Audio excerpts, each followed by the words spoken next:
Oke guys, jadi hari ini kita mau bincang-bincang santai aja sih tentang kita membahas tentang dinasti Umayyah yang katanya terkenal dengan ekspansi besar-besarnya yang pokoknya dia menguasai wilayah gede dah, luas dah gitu. Jadi sebelum kita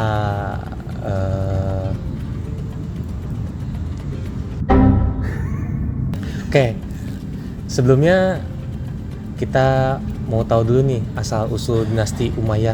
Jadi dinasti Umayyah tuh awalnya didirikan sama siapa sih, Mat? Oh, dulu tuh dinasti Umayyah didirikan oleh Muawiyah bin Abi Sufyan.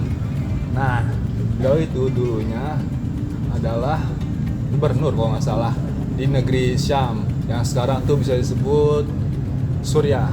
Nah, jadi pas wafatnya Ali bin Abi Thalib, Khulafaur Rasyidin yang terakhir, nah beliau itu siapa namanya? Muawiyah ini mengambil alih untuk memimpin lah terus dia membangun dinasti Umayyah pada tahun 661 Masehi. Nah, lahirlah dinasti Umayyah. Begitu. Jadi transisi kekuasaannya lumayan signifikan gitu ya. Iya. Dari yang kepemimpinan yang komunitas jadi monarki. Betul tuh, di masa Umayyah sistem pemerintahan jauh lebih efisien, lebih sentralistik lah, lebih struktur dan bergaya kerajaan. Nah, mereka tuh memindahkan pusat pemerintahannya dari Madinah, Mekah itu ke Damaskus. Kenapa? Soalnya tuh Damaskus tuh strategis banget untuk memerintah wilayah yang luas, untuk mengatur wilayah yang luas. Jadi kota Damaskus itu jadi kota yang benar-benar super sibuk gitu ya. Dia juga kota yang makmur, kaya dan juga punya jalur perdagangan yang gede banget gitu ya. Makanya tuh Damaskus jadi ibu kota. Soalnya tuh keputusannya bagus banget dan berpengaruh di dinasti ini. Terus kira-kira apa lagi sih yang bikin Umayyah itu wah gitu, atau dia tuh apa sih ekspansi apa segitu, seluas apa sih ekspansi yang dilakuin gitu? Ya itu yang bikin wahnya dinasti Umayyah ini, ada ekspansi besar-besaran tuh, gede banget wilayahnya.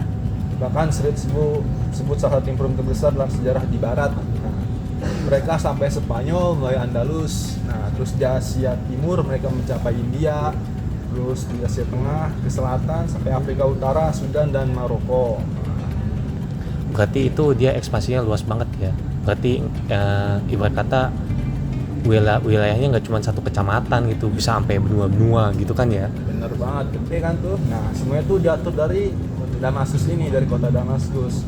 Nah, di masanya Khalifah Walid bin Abdul Malik, ekspansi mencapai puncaknya. Dari itu di Khalifah Walid bin Abdul Malik tuh terjadinya ekspansi besar-besaran. Nah, muncullah panglima-panglima yang terkenal sampai saat ini seperti Tariq bin Ziyad, Muhammad bin Qasim dan Utaibah bin Muslim. Nah, kalau nggak salah dari tokoh-tokoh itu ada yang terkenal itu ya, dari cerita yang katanya ngebakar kapal di Spanyol ya. Nah, itu tuh yang membakar kapal pas di Spanyol tuh beliau adalah Tariq bin Ziyad. Nah, walaupun beberapa versinya banyak kontroversialnya, ceritanya masih diperdebatkan.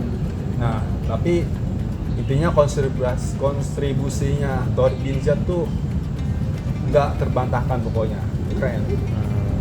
Terus kalau misalkan dibandingin sama Khulafaur Rasyidin nih, kira-kira ekspansi Umayyah itu lebih sistematis ya? Iya bener, lebih sistematis.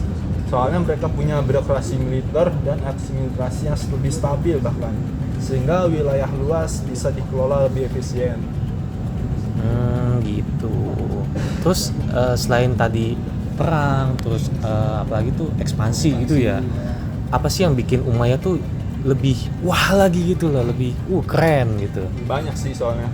Salah satunya tuh pembaruannya, yaitu standarisasi mata uang. Nah, jadinya tuh di dinasti Umayyah ini mereka mencetak uang dinar emas dan dirham perak yang desainnya memiliki kekhasannya sendiri.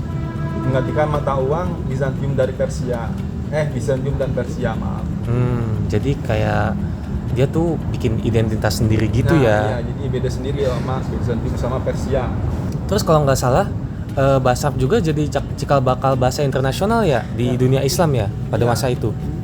Soalnya nih banyak bangunan yang berkubah emas waktu itu dibangun di masa Khalifah Abdul Malik, seperti Dome of the Rock di Yerusalem. Jadi itu kayak bangunan yang ikonik banget gitu. Sampai sekarang juga jadi sebuah ya kayak landmark besar lah gitu. Terus selain bangunan gitu kan kalau nggak salah ada sistem pos, jaringan dan jalan gitu ya, dan kantor administrasi yang dikembangin ya. Ya. Terus kalau kan tadi dia katanya punya wilayah yang besar gitu ya, ada nggak sih kayak konflik-konflik yang terjadi gitu, entah Ada. di internalnya gitu? Ada, pasti ada, pasti ada banyak konflik nih, kayak dalam internal di dinastinya. Pertama ada ketegangan suku, terutama antara Arab dan non Arab nih.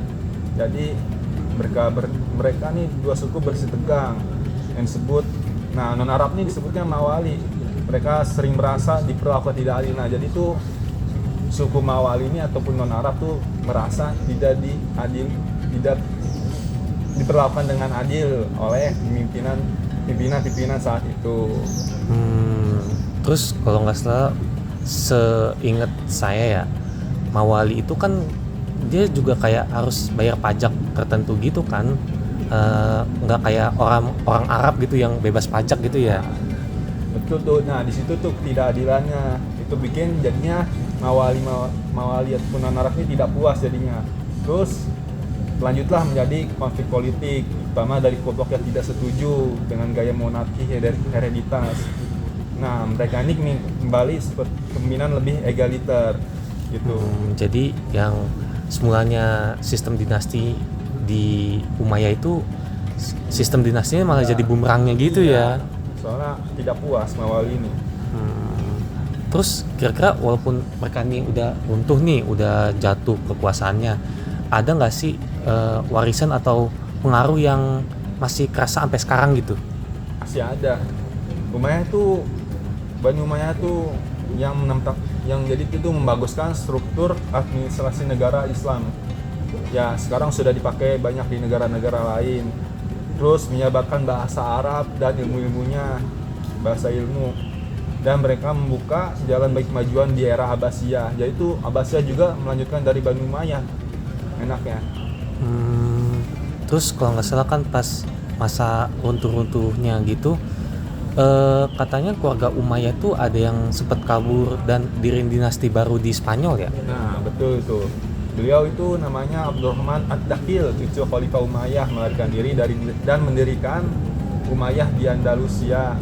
Umayyah Andalusia di Cordoba. Dinasti itu bahkan bertahan lebih panjang sampai abad ke-11. Nah ini jadi cikal bakalnya Islam di Andalusia nih. Jadi itu.